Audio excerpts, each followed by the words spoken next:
Good evening, everybody. Welcome. I am Judith Rosenbaum of the Jewish Women's Archive. Welcome to the first session of our new course, Bells and Butches, Jewish Women in the American South. I'm really happy to gather with all of you tonight and to kick off a new season of JWA's virtual programs. I've really missed everybody over the summer. This is such a fun part of my job, and I look forward to the start, to getting it started up again for this year. Um, Please say hello in the chat box. Make sure to chat to everyone. We love to know who's with us and where you're zooming in from. The chat is also where you should add your questions, and we will try to bring them into our conversation in the second part of the program. I want to especially thank the Goldring Woldenberg Institute for Southern Jewish Life, who are co-sponsoring this course. We at JWA love the ISJL and are very happy to partner with them again. We are very excited about this new course, which feels like an important corrective to the typical assumptions that many people have about American Jewish history and Jewish identity as a phenomenon exclusively of the Northeast. This is not going to be a comprehensive course. Obviously, there's a huge amount to cover. We can't do it in 4 sessions, but we will try to give you some interesting insights and a little taste of different things that you can then explore further. I think this is also a particularly important time to do this work when the US is going through our own battles about national narratives and diversity and how we grapple with troubling parts of our past.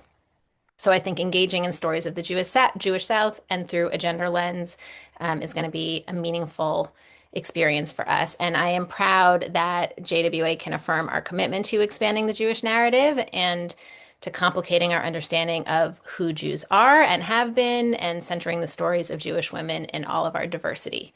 I think that this is urgent and essential work. I hope you will agree, and I look forward to learning with all of you. This really is at the heart of what JWA is all about, transforming the way that we understand history and Jewish culture by documenting and sharing Jewish women's stories. We also pay special attention to how gender functions in the past and present. And we do all of this because we believe that uncovering a more diverse and nuanced story helps us create a better world. So thank you for being our partners in that. As I think many of you know, we are a digital archive. Our virtual programs, like this history course, are just one small piece of JWA's work. So I invite everybody to check out jwa.org to explore the full range of projects and resources that we offer. Wonderful to see everybody's names and places flowing into the chat.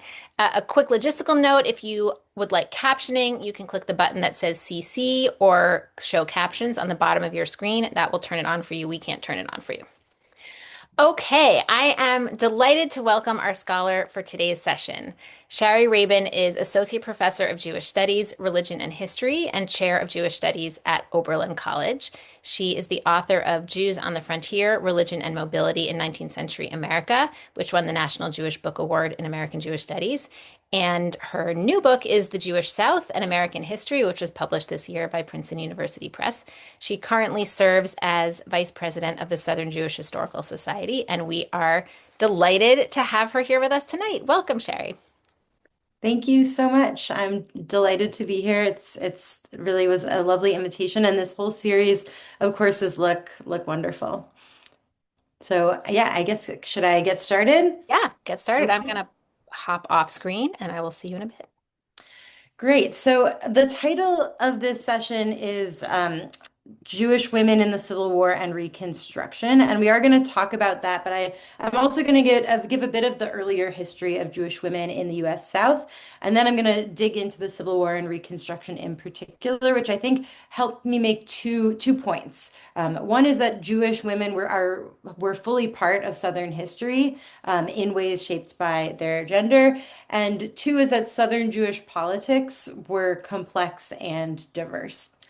So the earliest records of Jews in Southern colonies are of male traders, but Jewish women were present early on, and we can see this most clearly in the records from Savannah, which received a group of Jewish settlers together in 1733. They had been sent by the Jewish community of London. One of the Jews in that group started keeping sort of a communal diary, and he recorded the names of everybody, all the Jews who were part of this shipment to Savannah. And the list includes 8 married women and 7 girls who arrived in Savannah in 1733.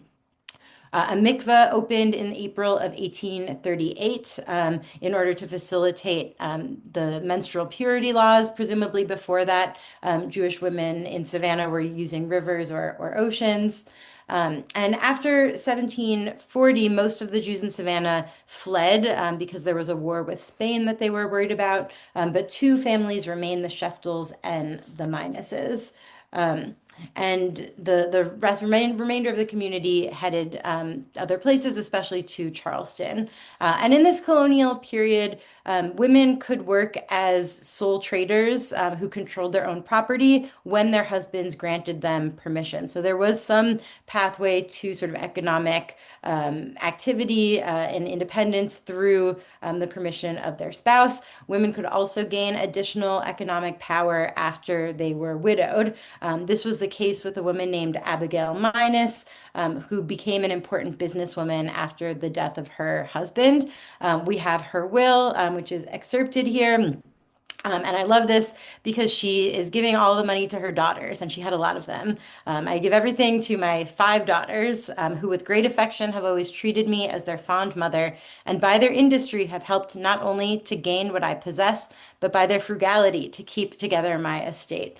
So this is just like a lovely window onto kind of a mother and daughters sort of relationship and appreciation, and that they were kind of banding together after the death of the patriarch in order to sort of make a go of it and achieve economic stability together.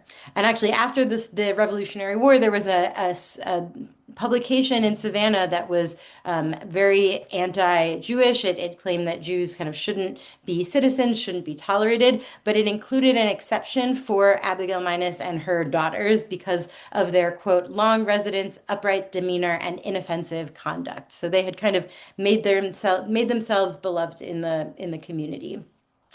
After the Civil War, after the American Revolution, we're not at the Civil War yet. After the American Revolution, the South started to become a distinctive region shaped by slavery as northern states began to phase out slavery.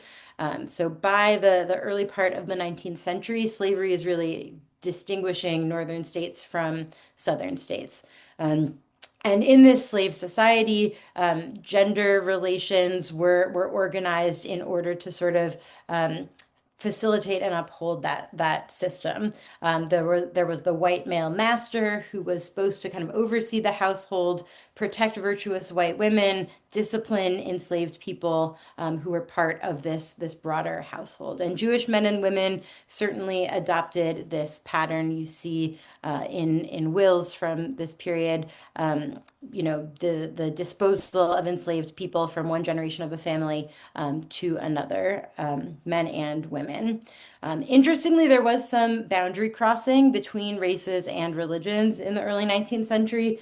A small number of Jewish men, including Judah Toro, famous philanthropist and businessman from New Orleans, he had children, including daughters with, he had a daughter with a free woman of color, and are other examples as well. There were also Jewish women who converted to Christianity, like at least two of the daughters of a family called the Mordecai family that had seven daughters. Um, so uh, there was crossings religiously and racially, but most Jewish women sort of lived within Jewish communities that were white communities that participated fully in the slave economy. And you can see sort of the development of and the embrace of gendered ideals of the time on gravestones in Jewish cemeteries from this era. Men lauded for public characteristics like honesty, integrity, even for mastery, while women are praised for things like sincere piety and social virtues. So white Jewish women were supposed to be kind of submissive and private, but also in the sort of gender ideas of the time, they were also supposed to be morally superior, which opened up pathways for public activity, especially in literature, religion, and education. So Jewish women were always kind of stalwarts of the synagogue in this period in the early 19th century. Even though they could not lead, they couldn't even become independent members of the congregations, but they were really sort of the most regular and enthusiastic participants. In this period, you see Penina Moise, who's a Jewish woman from Charleston, and a poet and hymnodist. She published the first book written and published by a Jewish woman in the US. You see Jewish women, like in the South as in the North, creating Sunday schools where they can teach Judaism and become authorities about Judaism in ways parallel to their Christian neighbors and that were sort of acceptable to the men within their congregations. Laura Yaris has an amazing book on the Sunday school movement in the 19th century that I strongly recommend. So there is this story from this colonial period into the antebellum period of Jewish women arriving. By the outbreak of the Civil War in 1860, there's several generations too of sort of native born, US born Jewish women living in the South and comporting with the white gendered norms of the societies that they are living in. So this brings us to the Civil War. So we usually think of the Civil War, people always say the Civil War is like a war between brothers. And, think about men fighting, brothers on each side. But it was also in many ways a war between sisters. Jewish women could not enlist or be drafted, but certainly they participated in the war, were changed by the war in a number of ways. They certainly faced a lot of hardships on the home front, especially in managing households with limited resources and with men away. And they also were actively interested in the politics of secession and slavery. Both of these aspects, the sort of the hardships in sort of just managing day-to-day life in a war zone, and the sort of nascent Confederate patriotism and involvement in the politics of the day. You see both of these in the diary of Emma Mordecai, whose diary was just published in a new edition with introduction by Diane Ashton and Melissa Clapper. So it's very easy to read this diary, where you see her from 1864 to 1865 as she's sort of grappling with these different aspects of life in the war. One interesting moment, especially from a sort of gender perspective, is she talks about her niece, and her niece is talking about wishing that she was a man so that she could go to war with her brothers, because it was a very gendered experience of the war. So many Southern Jewish women did support the Confederacy, like Emma Mordecai. And, it's always a question. I think Jewish communities want to think that Jews were on the sort of what we now would see as the right side of history, and that they would, stand up to the obvious injustice of slavery. But that was not the case. By this point in 1860, 1861, there are these women whose families have been in southern states for generations who've become part of the places that they live. There's also, I think, always a question in Jewish history of, how much is there acculturation happening and taking on the ideas of the broader society, and how much is there sort of performing acculturation in order to attain acceptance from Gentile neighbors. It's hard to know for sure kind of what was motivating people. But just as many supported and participated in slavery, many participated and supported the project of secession and the Confederacy. There were also at this time, though, a lot of immigrants from unstable European countries where there had actually been failed revolutions in 1848. And I think that also kind of could send people in multiple directions, could make them sort of want to join another, what they might see as a revolution against, the status quo. But yeah, could also go in other directions. So, Jewish women's support for the Confederacy could look a number of different ways. Probably the most dramatic and famous example is Eugenia Levy Phillips, who was the wife of a former Alabama congressman, and she was actually arrested twice, first in D.C. and then later in occupied New Orleans for spying and insubordination. So she was, very favorable and supportive of the Confederacy and not afraid to say it to people's faces or to actively work in support of the cause. Her sister was the superintendent of a hospital in Richmond, Phoebe Pember. Other women were put to work sewing, knitting, collecting donations, organizing benefits, doing things to within their sort of sphere to help the war effort. They also wrote down their thoughts and feelings in different ways. Some of them wrote letters to Northern relatives. There's some really fascinating letters between to Rebecca Gratz from one of her nieces in the South. And I see these as in some ways being a kind of the letters I think could act as a kind of psychological warfare in a sense, right? These dispatches from the other side could be used to, present certain perceptions of what it was like on the other side. And women, of course, wrote their opinions and thoughts in diaries like Emma Mordecai. Another famous diary from this era is Clara Solomon. She was a teenager living in New Orleans. A lot of the other sources that we have are from older women, so that's an interesting one as well. So yeah, Emma Mordecai diary is really, really fascinating. You get her experience in wartime, and you especially get her experience at the end of the war. And where it gets especially interesting to me, at least, is the onset of emancipation. She's describing the fall of the Confederacy and the arrival of Union soldiers and the beginnings of Black freedom as it's happening. She laments it all. She laments it all. She predicts that freed people would come to regret their freedom. But at the same time, she talks about feeling stiff and sore with my unaccustomed labors because suddenly she had to do the work that enslaved people had been doing previously. She had to start selling sort of trinkets and fruit to try to make ends meet. She also interestingly describes kind of the shock of Richmond being overrun with US soldiers. And I think that is, whereas men were more likely to be, serving as soldiers or, selling things to the military and traveling with troops and on the battlefield.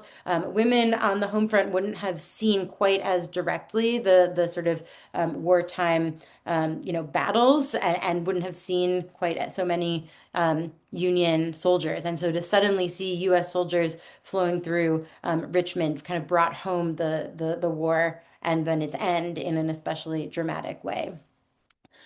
So after Appomattox, so after the Confederacy loses, emancipation has arrived. The United States is whole again. Jewish women also became involved in the nascent effort to valorize the Confederacy, to valorize slavery, which came to be known as the Lost Cause. A really interesting example of this is in Richmond, Virginia, where a group of women created a Hebrew Ladies Memorial Association for the Confederate dead. They created the only Confederate Jewish cemetery, which you can still go visit in Richmond. They were drawing on sort of broader women's efforts in their city at the time, efforts to sort of commemorate and what had just occurred and lament the loss of the Confederacy. But they also made a point of saying when they established this association and this cemetery in particular, they said that they did it so that when this malicious tongue of slander, ever so ready to assail Israel, shall be raised against us, then with a feeling of mournful pride will we point to the monument. So they do it as sort of Southern white women, but they're also doing it with this additional sort of undertone as Jews to say we want to be able to have something that we can point to show our loyalty and devotion to the project of the Southern of the Southern Confederate cause. There were other Southern Jewish women who were part of broader efforts to commemorate the Confederacy. This is very, very widespread in the decades after the Civil War and actually intensifies kind of as the decades move on into the 1880s, 1890s. You get like the Daughters of the Confederacy, United Daughters of the Confederacy becoming very active. This woman here, Octavia Harvey Moses. She's actually the mother of these gentlemen that I showed you before. So then their mom, much later in life, she's also the daughter of Isaac Harvey, who was a famous educator and one of the famed reformers in Charleston around the time of her birth. So here she is. And when she passed away in 1904, this was her obituary headline: Mrs. Octavia Harvey Moses dead. The first Confederate monument was raised through her efforts. So again, she's participating in this effort to remember the past that's everywhere in this period. Whether or not she had similar motives as the women in Richmond, who saw it also as a project to sort of bolster acceptance of Jews, there's not really evidence, but she fully participated and was part of this. So these Jewish Confederates are fairly well known, I feel like, and more broadly, I think when people think about Jews in the Civil War, to the extent that they do, they think about Jewish Confederates. They say things like, just Jews, Southern Jews went with their region. But in the course of my research for this book, I found some sources that give a more complicated and really, really interesting picture. In particular, I found this set of documents. It's a set of petitions, amnesty petitions, letters written to President Andrew Johnson right after the end of the war. He had granted amnesty to all Confederates, like he wasn't, going to be putting them in jail for treason. He granted them amnesty, but there was certain categories that were excluded from general amnesty, including people who had more than $20,000 in assets, and those people had to write individual letters requesting their citizenship back, essentially. He was notoriously generous with it. He himself was a Southerner. I've found letters in this cache by a Jewish man who said basically, I grew up in the South. I supported the South. I'm a Southerner. That's why I did it. Please give me my amnesty. And he gave it. So I don't think they had a reason to lie in these letters. And they paint a different picture from what we might get if we're only looking at Emma Mordecai. So one person who comes up in these letters, and so there's a handful of Jews who were in these categories who had to write these letters, and one of them is Rosanna Dyer Osterman, who's a major Jewish leader from Galveston, Texas. She was an immigrant who settled in Texas in the 1830s. She was widowed in 1861. That's why she, again, widowhood in this period gives you additional sort of power and responsibility. And she was one of the people involved in the creation of the first Jewish cemetery in Galveston. And she has a JWA entry, which says that according to a popular story, Osterman helped the Confederates retake the island. So, I don't know the source base for that, but I think it's possible that that was later memory, because what is she saying right after the Civil War in her letter to Andrew Johnson?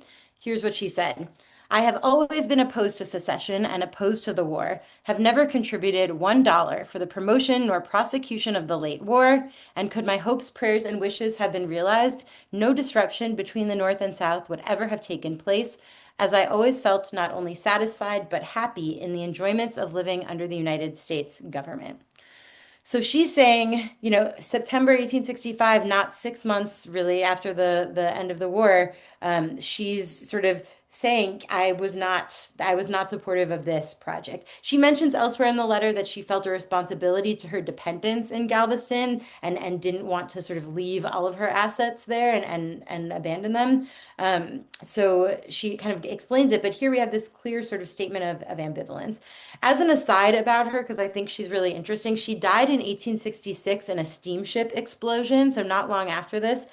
She's buried in New Orleans, and she left a very generous will, which was written in 1862, in which she left funds to a wide array of institutions, Jewish and not, Southern and not. Just a few examples because I think they're interesting. She left money to build synagogues in Galveston and Houston, although she specified that they must be built of brick.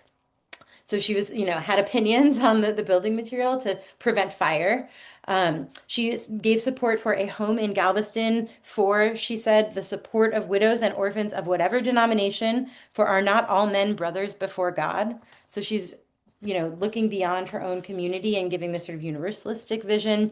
She gives money to the Talmud Torah school at Shereth Israel in New York. So she's in Galveston, but she's not, a parochial Southerner. She also gives funds to the North American Relief Society for the Indigent Jews of Jerusalem. So she has a lot of interest. And I think, historians of 19th century America know about Judah Toro's will. He was the famous philanthropist and businessman from New Orleans that I mentioned before, because he gave money sort of everywhere when he passed away, kind of a generation before her. But I think her will is also, really, really noteworthy as an example of kind of broad-minded philanthropy coming out of the South. Another example of a woman, the only other woman that I've found in these amnesty petitions is a woman named Dina Minis. So here she is. She's the widow of Abigail Minis's grandson. So Abigail, we saw before, her grandson's widow is this woman, Dina Minis of Savannah. Here we get her kind of through the eyes of her son. Her son is writing sort of on her behalf. And he sort of describes her past politics. She revered the sentiments of my father, who was a lifelong Democrat, a warm friend of and well known to General Andrew Jackson. My mother's two eldest daughters were married and resident in Philadelphia. She dreaded to see grandsons on both sides and the separation from above named ties. She struggled congruent, non-intercourse, and lack of communication made it full of trial and sorrow to her. Any great worry at her time of life and incidental feeble health would probably kill her. So I think this is sort of in an unexpected place, a really kind of sad and poignant description of what it was like to be an elder woman at the time of this war and the challenges that she faced and it's also sort of linking her to a particular kind of politics through her husband. Interestingly, that's through her son's perspective, and then the son, right, is trying to get her citizenship back and sort of invoking a sort of pitiful image, right, that if you don't give her citizenship back, it's probably going to kill her. So this is one view of her. What's interesting is that she actually does then write her own letter. Right? So she writes, sometime since my son applied on my behalf, I've learned it would be better for me to sign my name sign the same in person. I now respectfully ask at your hands a pardon. And this is like basically the only thing she says that sort of to situate herself, in relationship to what her son wrote, in relationship to the politics of, secession and the war. She writes, I am 80 years of age, perhaps one of the few now living who sat on the knees of General Washington. And I think this is kind of her statement of her sort of political life and memory and orientation. And she's sort of drawing on her age and wisdom and going back to the very beginnings of the country to General Washington. And you can see here at the very bottom her signature, which is very rough. You can imagine she's an 80-year-old woman, and it's maybe not the easiest to write in small print. It's one funny thing about this too is her son is writing in 1867, basically implying she's on death's door. She lives another 7 years. Thank you very much. Um, so I want to end by reiterating the 2 points that I started with. One is that Jewish women are fully a part of Southern history and were enmeshed in places transformed by the Civil War and Reconstruction in ways shaped by their gender, but still in significant ways. And I think, oftentimes when I was doing research for this book, which you can have a coupon code for if you'd like, oftentimes it felt like reading American Jewish history and reading Southern history were like they occurred on different planets. But the experiences of these women and the men that they were in families and in relationship to, it really shows how kind of fully the Southern experience and the Jewish experience were intertwined and inextricable for these people. Jews are fully part of Southern history. The South is fully has fully and always been a part of American Jewish history.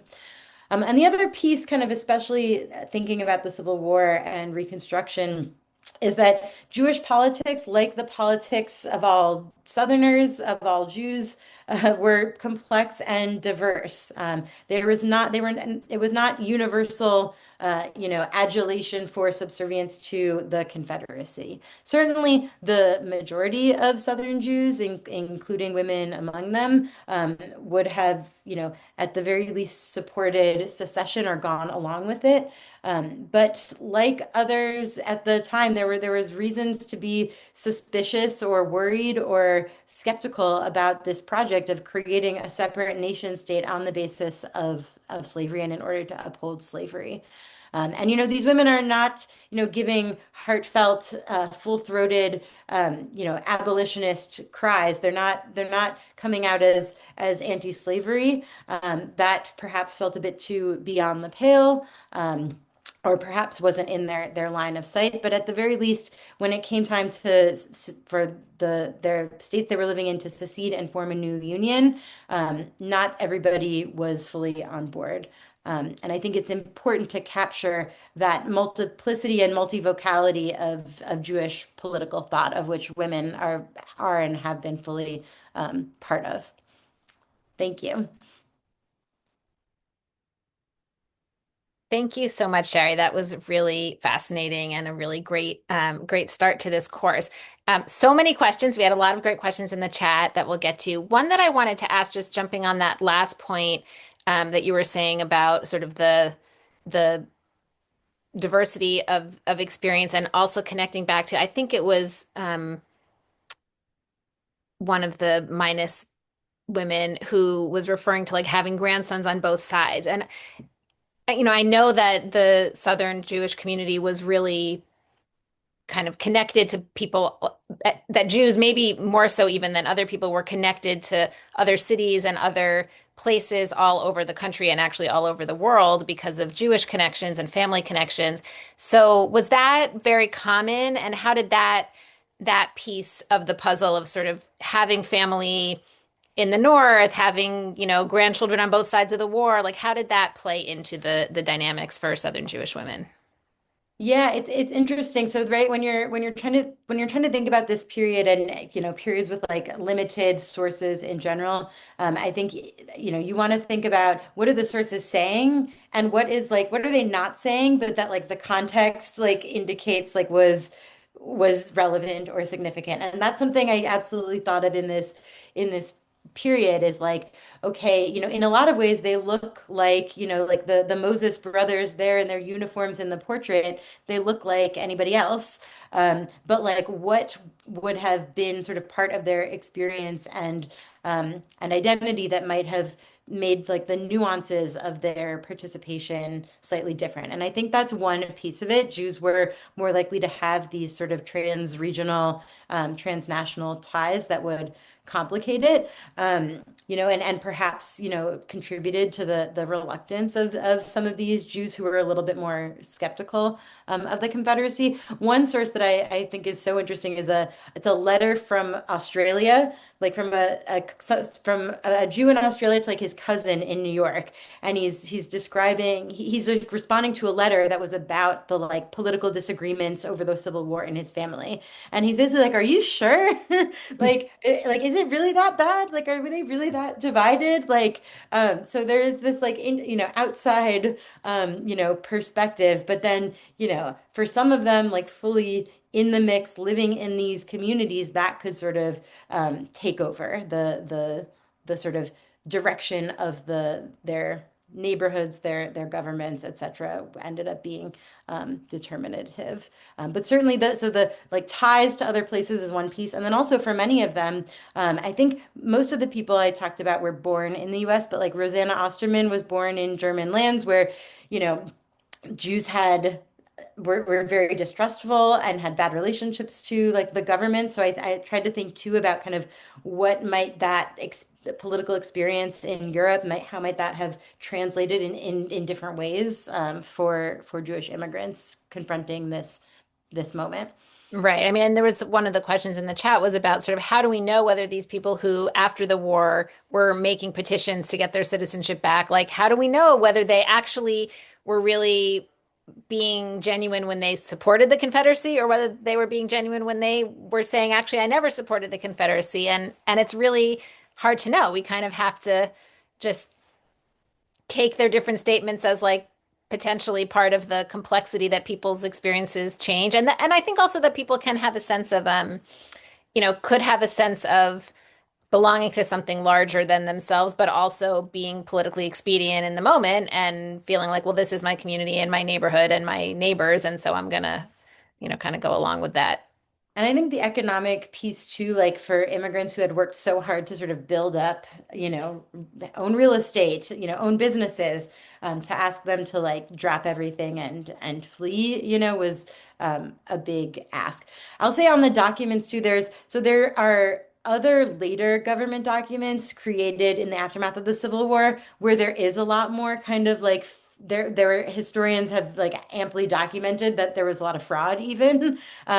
Like there was efforts to restore funds to people who had got Southerners who had gotten things taken by the Union Army. If you could prove that you had been a Unionist, you could be reimbursed. Mm. So in that context, historians generally feel like yes, like there was a strong incentive for people to, overemphasize Unionist sympathies. But in this context, my sense is that people knew that Johnson was giving these petitions out. And again, I've seen at least one where like there is no effort to say I was a Unionist. That he just says like, sorry, I supported the Confederacy, and he received his citizenship. So I agree that it's you can never know for sure, but I think even if we don't believe these at all, even the sort of effort to present themselves as unionists, I think adds an interesting wrinkle into how people have thought about Jews in the Civil War. Hmm. Yeah, I mean, and I think one of the things that's interesting that you mentioned is sort of like, white Jews were considered white, but also were very aware that that place in white society was unstable. And so they had to prove themselves through whatever means they could, whether that was by owning, land or by owning enslaved people and taking on the role of master and all those kinds of things. And it that factor of just sort of like what does it mean to prove yourself then becomes part of any of these kinds of conversations. But I think race is another question which was asked in the chat, which is tell us about what you found on Jews of color in this period. Yeah. So I actually have a piece that will be coming out there's an edited volume on Jews of color kind of in the works. And I was asked to write a piece on enslaved Jews. And there's really just very tiny fragments of evidence. But I tried to sort of think creatively about the fragments that I had. The sort of best documented case is in Charleston in the 1850s. There was an enslaved man named Billy Simons who identified as a Jew, has said he had been converted in Africa, and attended synagogue at KKBE, the historic Beth Elohim congregation in Charleston, attended Shabbat services regularly. And there's a letter from the rabbi of the congregation to a newspaper in Germany kind of describing him. So that's one example. There's a historian named Lauren Winner who published a piece. She found some documents from post-Civil War baptism records in Black churches that describe like Jewish pasts of people currently being baptized. So she has like a handful of sources that she describes and one of them is a woman named Sarah. And I talk in the piece about how there's different, if we think about Jewish identity capaciously and not necessarily in a narrow halachic, fashion. There likely were enslaved people in Jewish households who saw aspects of Judaism as, spiritually powerful. Also, we do have examples of you know, Jewish enslavers fathering children with enslaved women. So, if you are thinking about Jewishness genealogically, that probably, if it was known to those individuals, would have been complex. The other place where I found the other place I'll just mention is in 1968. I found a letter. This I'm also publishing something separately on this in the journal Southern Jewish History, the next issue. The rabbi in Jackson, Mississippi, wrote a letter to a bunch of his like senior Reform rabbinic colleagues asking for advice because a white Jewish man and his black wife who had converted to Judaism were potentially going to apply for membership in his congregation. And what should he do if they apply for membership and the board of trustees rejects them because she's black?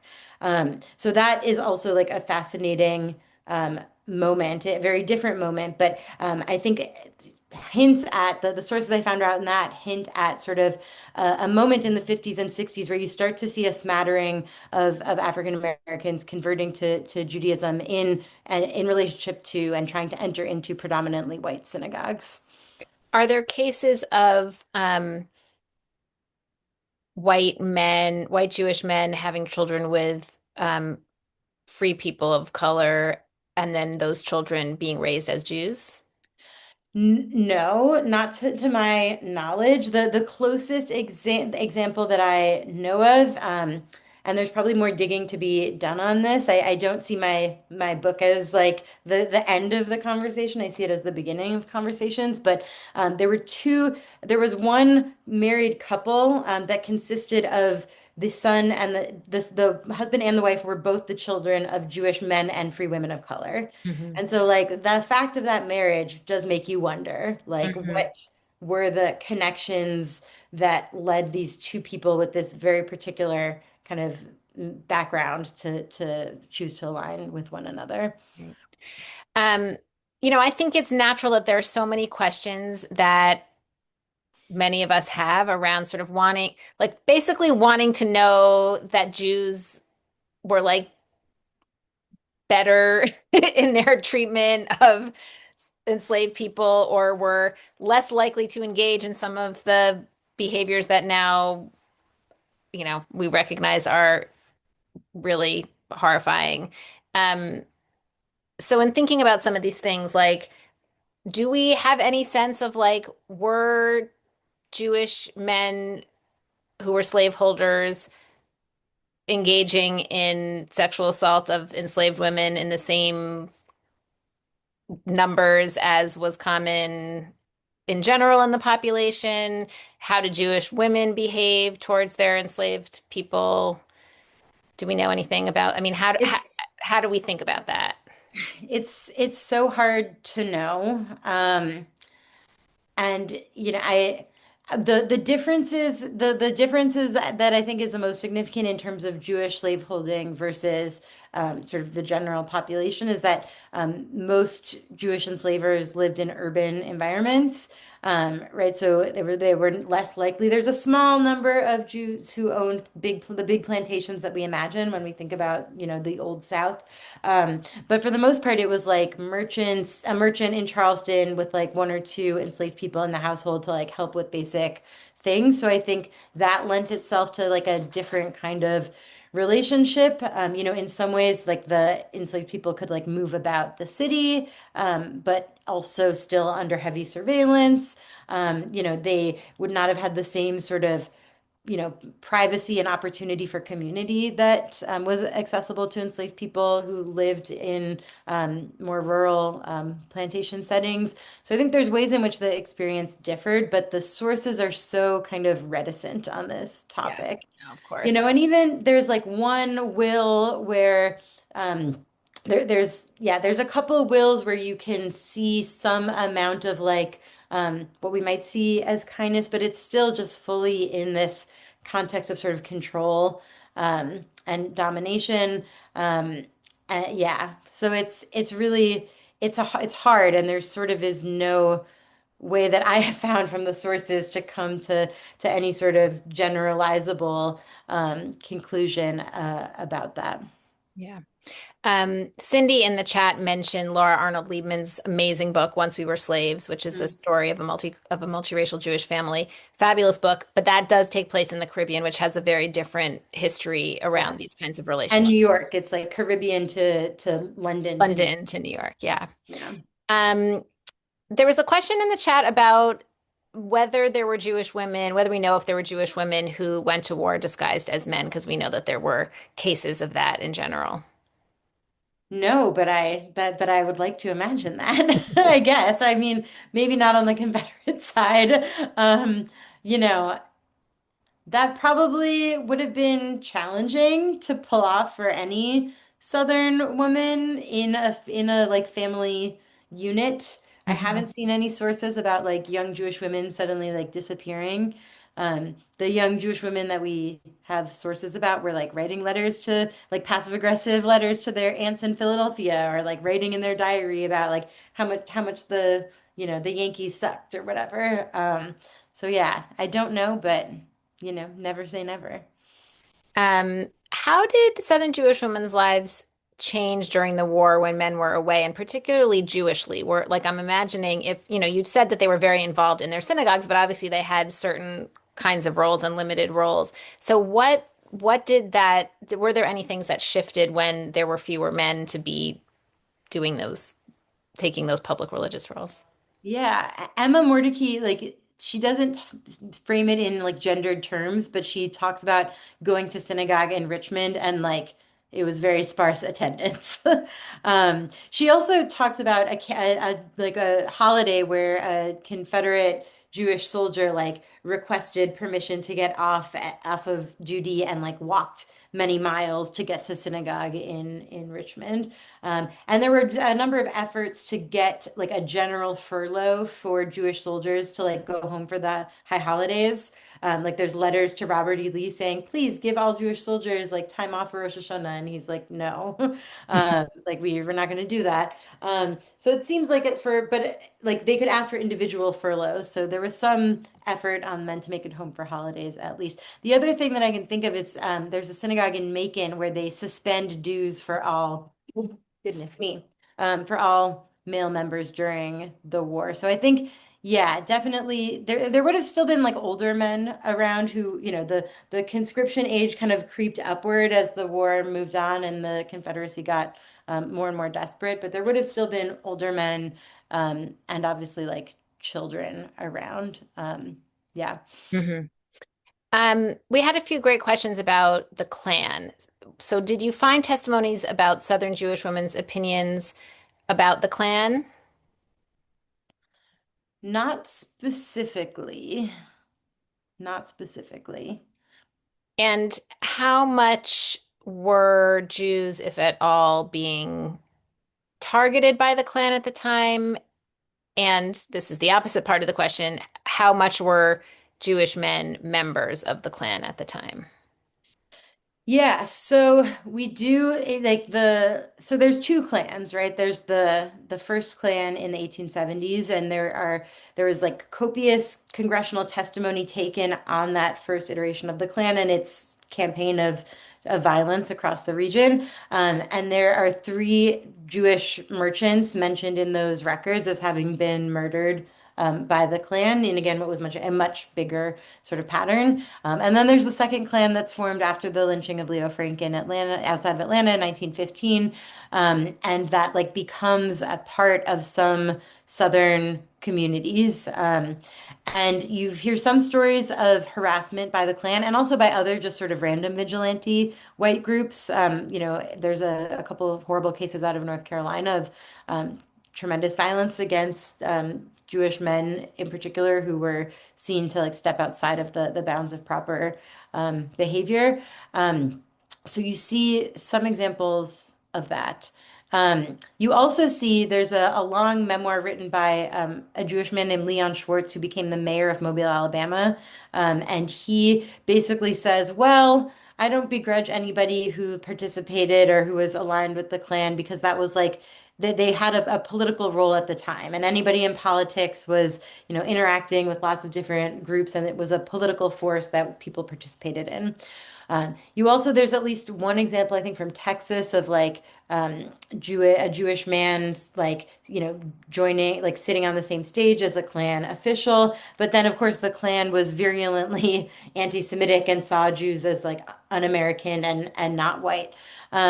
The sort of story that you always hear, the sort of apocryphal story, is of that like Jewish merchants it's a story of Jewish merchants selling the sheets to make the Klan robes. Like that is a recurring story that like Southern Jews tell. Um, I think it's more interesting maybe for like what it says about people who tell the story than about what it kind of says or whether it's true or what it might tell us about like Southern Jewish responses to the Klan. Um, but I think it speaks to like to some sense of that kind of in-betweenness and duality of being sort of excluded and included in different ways and in kind of different amounts. Hmm. There was a question also about the kind of um, like anger and resistance to people coming into the South in the post-war period who were perceived as carpetbaggers, and certainly Jewish immigrants were among the people who were not appreciated. Were Southern Jews who were already there, was there concern that they were also going to be seen as sort of interlopers, or were they kind of, native enough, even if they were Jewish, that they weren't kind of tarred with that brush? Yeah, I mean, I think there were sort of generations of Jewish families that had lived in the South or and people who had like been there through the war and made it out the other side and were still around. Um and but then there were newer arrivals who could and right the merchants targeted by the Klan were newer arrivals to the South, were immigrants, were aligned or perceived to be aligned with Black residents in some way. So they had all these kind of and were Jewish, right? So there's all these kind of layers of difference. And then there were Jews who had fewer of those layers of differences, or at least had sort of longer roots in the communities where they lived. Yeah, another example I talk about in the book about sort of political diversity is like these two um, Jewish men who became elected officials in different states and at slightly different times, but like one came before the Civil War, settled in a sort of in a town that was heavily affected by the Civil War in Louisiana, and he was a Democrat and like fully aligned with the Democratic Party's kind of campaign of white supremacy after the Civil War. The other man came sort of after the Civil War. And settled in a like in Little Rock, Arkansas, which was less affected, more sort of forward thinking. And he became a Republican politician and was like allied with Black politicians in the Reconstruction governments. So, both of them were elected, which is interesting too. So they found receptive audiences. They both were known to be Jews, and that was discussed. But yeah, I think the Jews were not only seen as outside carpetbaggers, but when they were more recent arrivals, it could compound other differences. Um, we had a question about whether you saw any kind of responses of Southern Jews to reflections of the story of slavery during Passover. Like, was there any recognition in relating to Passover that there was a kind of modern day thing that they were complicit in that was related to that? In short, no. And I think that's also there have been like novelists have portrayed this, right? Like this has is one of those like moments where there's a paucity of evidence, but you think about the context of what must have been going on in these people's lives, and you try to fill in the gaps, but it's just yeah, you can think of the options. Either they didn't connect the dots, so they just that was then and this is now, this is separate. Maybe they considered the connection and felt some pang of guilt, but didn't feel like they could do anything about it or express it for fear for their own safety.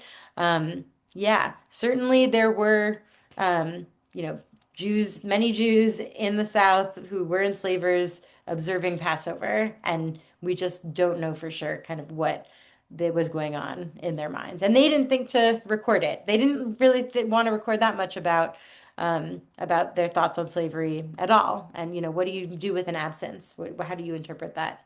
Right. Right. So much, as you said at some point, so much of what we need to pay attention to in historical stories is in historical sources is not just what we actually find in them, but notice the things that are not in them, and what where the silences are. Yep. Um, can you talk a little bit about what intermarriage was like at the time and whether men or women were more likely to marry non-Jews? Yeah, men definitely more likely to intermarry, which, so yeah, is and there was by already the early 19th century considerable intermarriage happening in New Orleans. They basically, in the Congregational Constitution, they said that like an intermarried men could be members, and they wouldn't, and the children could go to the religious school. So it was recognized pretty early on. But it's interesting, right? Because then there also were a lot of Jewish men who married Christian women, and like the children were Christian, and sort of that was that. And certainly, Judah Benjamin, the brains of the Confederacy, came from a Jewish family but married a Catholic woman and sort of never identified or really allied with the Jewish community after that. So it was definitely, widespread is probably too strong, but definitely common, for sure in this period. And a set of sources I found for my first book that are really interesting are from New Orleans, in like right before the Civil War, where you see, over time it seems that Jewish men wanted more for their children to be seen as Jews, their children with Christian women, and you see. Efforts to circumcise the sons of Jewish men and Christian women, and were they then dipped in a ritual bath in the mikveh to like make it a conversion? Kind of unclear. One source suggests that the Christian mothers were okay with circumcision but didn't want their sons baptized as Jews, which is interesting. So yeah, it was not uncommon, and an aspect of Southern life that also speaks to some amount of acceptance, right? Like if they're willing to, if they're a worthy marriage partner, that says some amount about your acceptability and status. Hmm. And there are a couple follow-up questions about whether there were rabbinic response on intermarriage and, what the relationship was between Reform and Orthodox communities and how much There was a lot of rabbinic fetching. There's a that. lot of rabbinic complaints about efforts to shut down the ritual circumciser, who was performing these rituals. So they're trying to get people in line, but part of the like sort of dramatic shift to life in America, is that religion is voluntary, and the rabbi is like an employee of the congregation, and if you don't like what he says, you can go find someone else or you can fire him. And so yeah, this sort of, there's a lot of sort of what we might think of as sort of like Jewish grassroots innovation happening, in the antebellum period as these immigrants try to adapt to this new environment. Well, thank you so much, Sherry, for teaching us today and for kicking off this new course.